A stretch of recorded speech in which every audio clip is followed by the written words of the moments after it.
What if you could save money on nearly every purchase you make? If that sounds far-fetched to you, it's not. Simply Money's Amy Wagner joins us this morning with some tips and tricks to keep in mind the next time you pull out your wallet. So are we talking about those, cashback credit cards and whatnot? We're not. We're talking about changing the way that you look at how you buy things so that you can save a little bit on every purchase. At the end of the month, you save a little bit on most of the things you buy.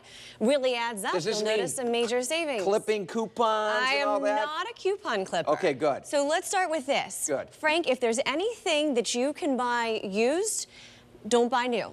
Right? Yes, that's true. So look at cars. Okay, you buy a car, it depreciates 11% when you drive it off the lot. Fast forward 5 years, no new car smell anymore, and also you've lost 63% of the value. But it's not just for cars, and so many people have it just look like that. Look at it for that. Yeah. Jewelry, furniture, appliances, all of those things lose their value so quickly that if you can find a slightly used version of that, you're far better off. You're going to save a bunch of money, and you're going to have essentially the same thing anyway. So that's a great way. I didn't think about the jewelry appliance. The only thing that would make me nervous about appliances is you have to double check the recalls and make sure that all that stuff is up to date, But a lot of times you can buy appliances that are still under warranty. Yeah, that's true. So maybe it's slightly used, maybe it's a showroom model. Lots of options there, though. But you're going to save hundreds of dollars by doing things that way. Yeah. Another thing you've got to do is shop with a list.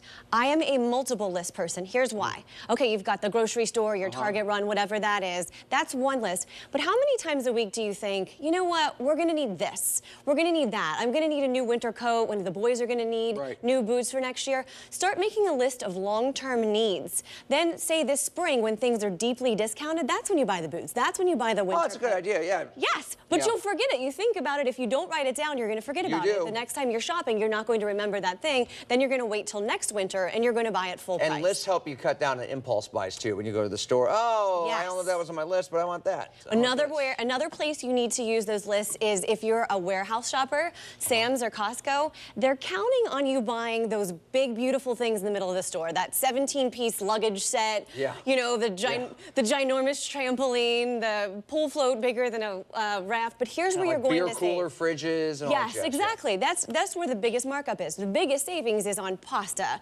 shampoo, soap, toilet paper, things like that. Office supplies, great things to buy there, and light bulbs. That's where you're going to save the most money. Everything else, keep your blinders on, keep walking, stick to your list. Nice, nice. So light bulb, I didn't think about that. Yes, light bulbs, because you always need light bulbs. You always need light bulbs, so you can buy those in bulk. Okay, we've got the Simply Money point of the day is? Always buy generic if you can buy generic, because you're going to save on things like prescriptions 80 to 85% off.